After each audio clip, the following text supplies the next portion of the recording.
नमस्कार दोस्तों, स्वागत है आपका BMJ एकेडमी में। दोस्तों, एंशिएंट हिस्ट्री में गुप्तोत्तर काल या फिर पूर्व मध्यकाल के अंतर्गत राजपूत राजवंशों के बारे में पढ़ रहे थे, जिसमें पिछले वीडियो में हमने गुर्जर प्रतिहार वंश के बारे में सभी महत्वपूर्ण तथ्यों को पढ़ा। आज के इस वीडियो में हम मालवा के परमार वंश के बारे में महत्वपूर्ण तथ्यों को देखेंगे। हम सिर्फ उन्हीं बिंदुओं को देखेंगे जो विभिन्न प्रतियोगी परीक्षाओं के लिए आवश्यक है। इन टॉपिक से कभी कभार ही एक आध प्रश्न पूछ लिए जाते हैं। इन टॉपिक्स को बहुत ज़्यादा डीपली पढ़ने की आवश्यकता नहीं है, बस कुछ प्रमुख बिंदुओं को हमें ध्यान रखना है। तो आइए दोस्तों, बिना देर किए शुरू करते हैं। परमार वंश। परमार वंश का आरंभ 9वीं शताब्दी के प्रारंभ में नर्मदा नदी के उत्तर में मालवा का क्षेत्र, जो कि प्राचीन अवंती का क्षेत्र था, उपेंद्र राज अथवा कृष्ण राज के द्वारा स्थापित किया गया था। अर्थात परमार वंश के संस्थापक उपेंद्र राज अथवा कृष्ण राज थे। परमार वंश के प्रारंभिक शासक गुर्जर प्रतिहारों के सामंत थे। परमार शासकों की प्रारंभिक राजधानी उज्जैन थी, परंतु बाद में इन्होंने अपनी राजधानी धार नगरी में स्थापित किया। परमार वंश का प्रथम स्वतंत्र शासक सीयक था।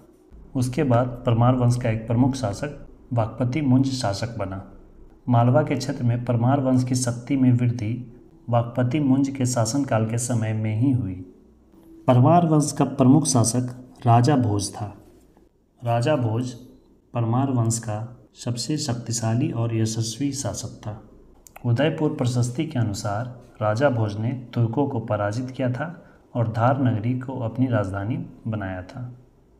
राजा भोज को कवि राज भी कहा गया, क्योंकि इसने कई ग्रंथों की रचना की, जिसमें चिकित्सा शास्त्र पर आयुर्वेद सर्वस्व तथा स्थापत्य शास्त्र पर सम्रांगण सूत्रधार उल्लेखनीय है। इसके अलावे चिकित्सा, गणित तथा व्याकरण आदि पर भी कई ग्रंथों की रचना राजा भोज ने की थी, जिनमें से सरस्वती कंठाभरण, सिद्धांत संग्रह, योग सूत्रवृत्ति, विद्या विनोद, नाम मलिका इत्यादि प्रमुख ग्रंथ हैं।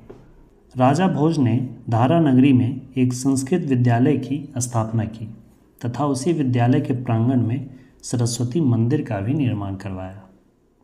राजा भोज ने भोपाल के निकट भोजपुर नामक एक शहर की स्थापना की, साथ ही भोजसर नामक एक तालाब का भी निर्माण करवाया। राजा भोज के पहले जो शासक थे, परमार शासक वाकपति मुंज, इन्होंने भी धारा नगरी में मुंज सागर झील का निर्माण करवाया था। दोस्तों, परमार वंश से जुड़े प्रमुख तथ्यों में बस इतना ही। अगले वीडियो में हम गुजरात के चालुक्य अथवा सोलंकी वंश के बारे में प्रमुख बिंदुओं को देखेंगे। वीडियो को अंत तक देखने के लिए धन्यवाद दोस्तों। मिलते हैं अगले वीडियो में इसके अगले भाग के साथ। जय हिंद, वंदे मातरम।